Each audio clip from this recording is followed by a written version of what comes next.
Hi there. So last time we established the existence of this object, this matrix, the Hessian of second derivatives, and saw its origin in Taylor series. Now we're going to take it, given we have a Hessian, what can we do with that to determine whether a global minimum exists? And that involves taking its eigenvalues. So we're going to prove today why taking its eigenvalues is going to show that a global minimum exists. Okay, so last time we introduced these two quantities. We had the quadratic form.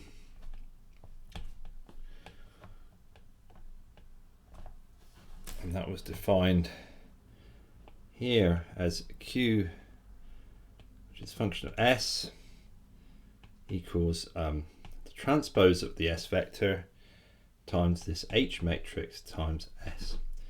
And basically this quadratic form is the change of the function due to quadratic terms for deviations S. So if you have your minimum of your function now and we have deviations away, this is essentially the change of the function to second order away from the minimum.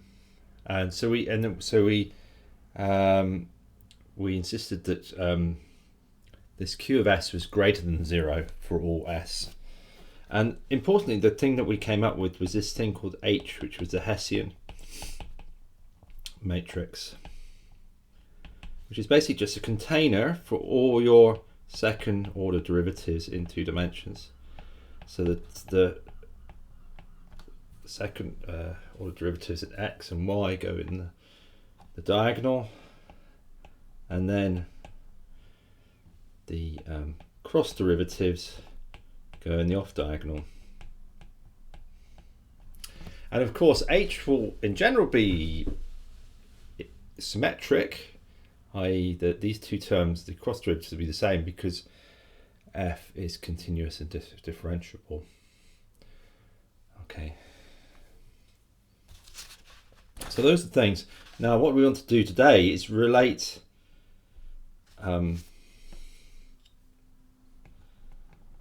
H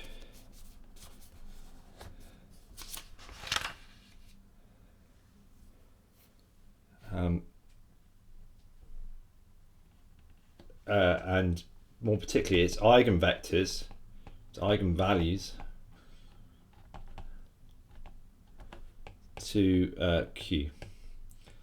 What we want to do is we come up with a sort of a very straightforward computational exercise. Once we've determined the H, what do we do to H to determine that Q is greater than 0?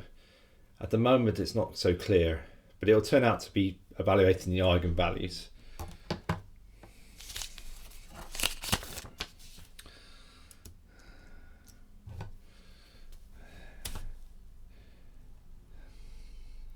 So we anticipate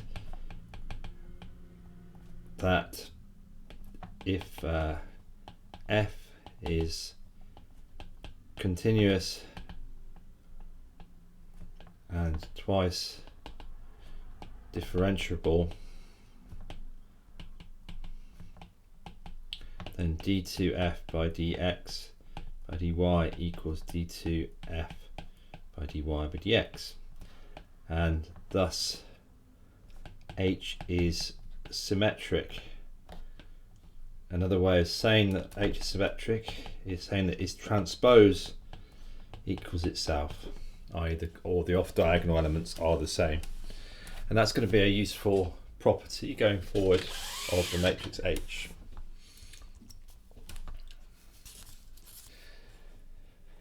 So we're actually going to state another one of our theorems. This is theorem 6. Basically, if H is symmetric,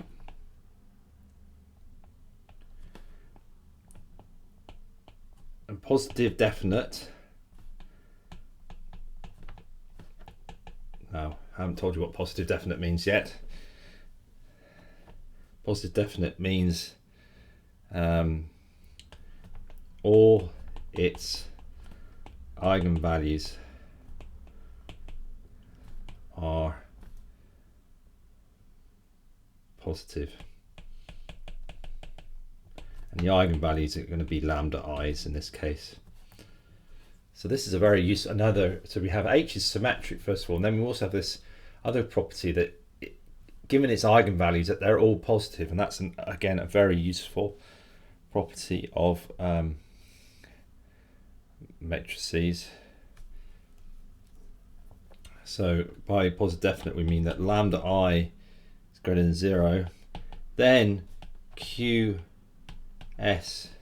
is greater than 0 for all S not equal 0. So this is how we're going to relate. This theorem we're going to relate this fact, this Q, which is just this change of the function away from the minimum. That's got to be positive all the time, but that's that's not so easy to deal with computationally. The Hessian we can compute its derivatives, and then we're saying, well, if we compute the eigenvalues of H, our theorem is that if they're all positive, then that corresponds to QS being positive and being a minimum. So the proof of this starts as well. So it really starts with a bit of a definition from elsewhere. Given H is symmetric, I'm just going to state this now, its eigenvalues are real and eigenvectors orthogonal. And this is a result from matrix theory that you basically can look up elsewhere. It's beyond the scope of this course, really, I think, to go and derive all these rules. But you can prove this fairly, in a page. But if H is a symmetric matrix, then we're just going to use the fact that the eigenvalues are real, and more importantly, the eigenvectors are orthogonal. So the eigenvectors are going to be there. So I'm going to have eigenvectors that also are normal. I have unit length, and I'm going to call these VI. These are going to be my eigenvectors, and they're unit length. And so orthogonality means that VI, Vj, different eigenvalues. So remember, this is our inner product, which is equivalent to the dot product, but this is a more general way of writing it down. So it is 0. So the inner product of the two, the dot product of 2 is 0 when I is not equal to j, and of course because it has unit length, by that we mean that the dot product, the inner product, I'm going to stop using it, dot product soon, once we've got used to this idea of inner product equals 1. So we have a unit length and any other vectors are orthogonal. And this means rigorously, when you've got orthogonal vectors like this, they can form what's called a basis of independent vectors that you can construct any other vector. And that's the useful fact. So we've got orthogonal vectors. So carrying on with the proof, we then expand our deviation from the minimum, which is this vector S, remember? So just in terms of these eigenvectors. So we've come across this a little bit in the matrices section where it's the power method or the spectral decomposition, where we split up vectors into its eigenvectors. So that's exactly the same thing we're doing here.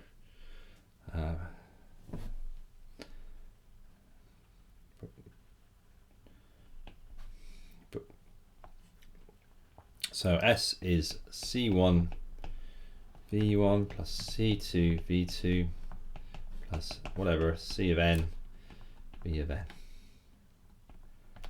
where C1's Ci are constants.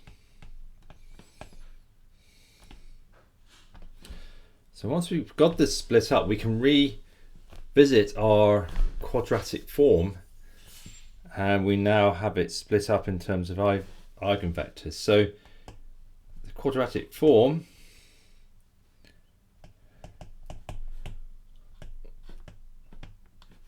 QS is, remember, is S transpose HS. Remember how this works? You do the multiplication of H through by S first, and then do S transpose multiplied through by that. So if you like, that bit's a vector, and then this is like a dot product on this vector HS. Okay, so, and the reason we have this is because it encapsulates all the quadratic terms that arise out of the Taylor series. So what we're going to do is, we've got S split up, and we're going to substitute S into this expression and see what we get. So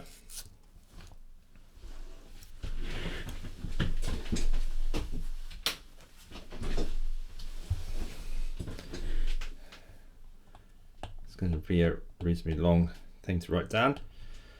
S transpose HS, and that equals, so we write out S first, which is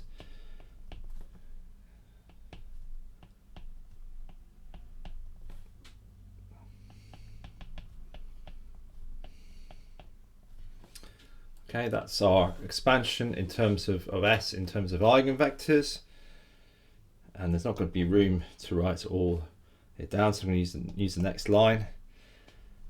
So this is just continuation from the next line.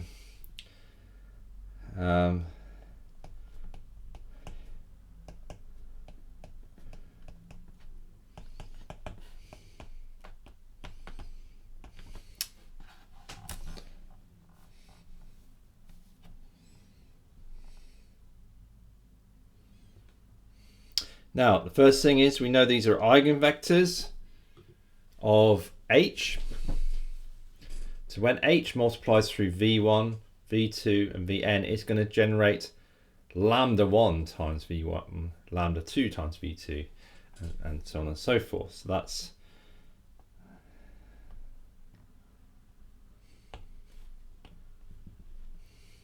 that equals then C1 V1.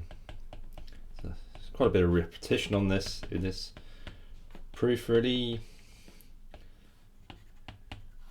And now in the place of H V1, we can write C lambda 1 V1, yeah?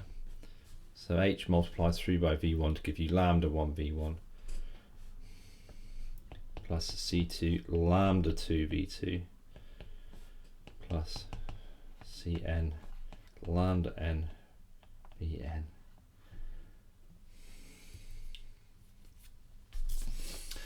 So that's the first bit. We've kind of we've H is become absorbed into all these eigenvalues. The last bit of this is basically using our definitions. So when we got V1 transpose, remember C1's a constant, we don't worry about that. V1 transpose multiplied through by V1, that's going to give us 1. But when V1 multiplies through, so it looks like a horrendous expansion here, but a lot of the terms go to 0, because anything where the subscripts are different are going to just disappear. So V1 transpose times V2 is going to go to 0. this is this orthogonality property. So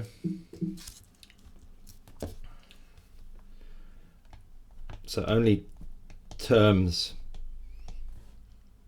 like V1 transpose V1 or equals V2 V2 transpose equals 1 remain.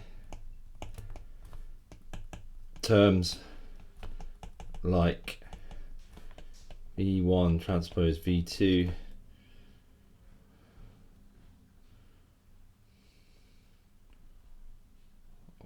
or V1 transpose V3 etc. are 0 because V1 VI's are orthogonal.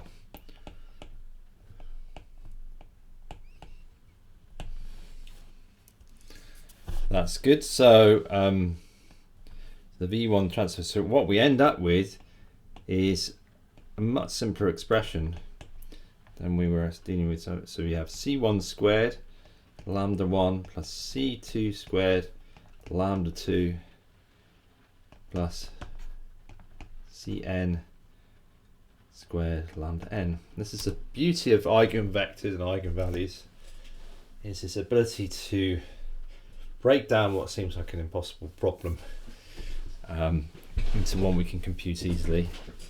And we can then see if lambda I is greater than 0 for all I, so all these lambdas are greater than 0, these constants are going to be positive because they're all squared. Then QS is greater than 0. So we've got this thing like the quadratic form, it's a messy expression in terms of lots of quadratic terms, but we realize that if we take out the Hessian matrix, evaluate its eigenvalues, and they're all positive, then we can confirm that QS is positive definite. And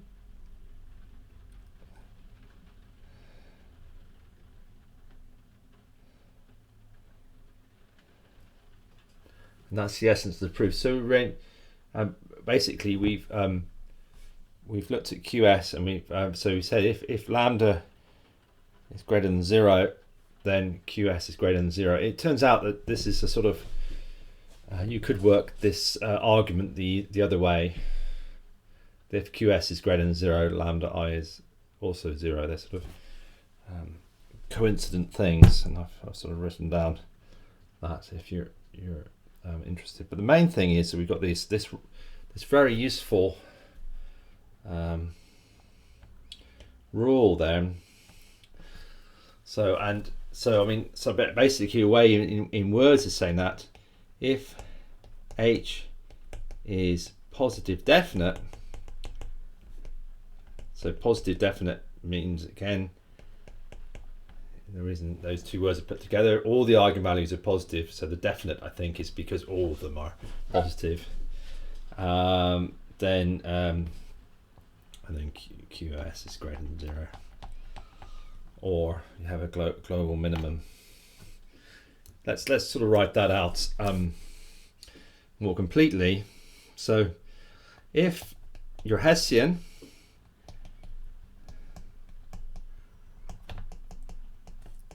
is positive definite,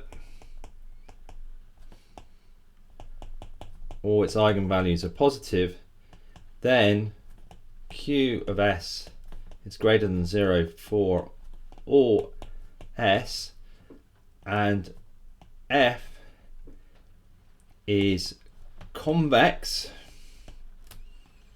okay, and has a global minimum.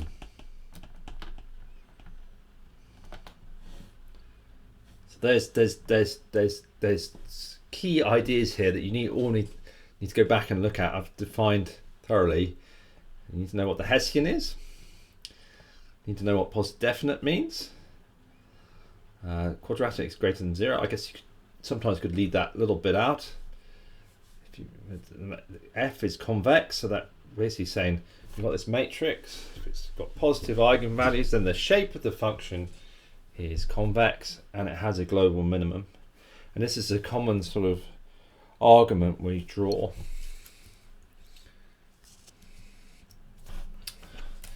I'm just looking at the time there.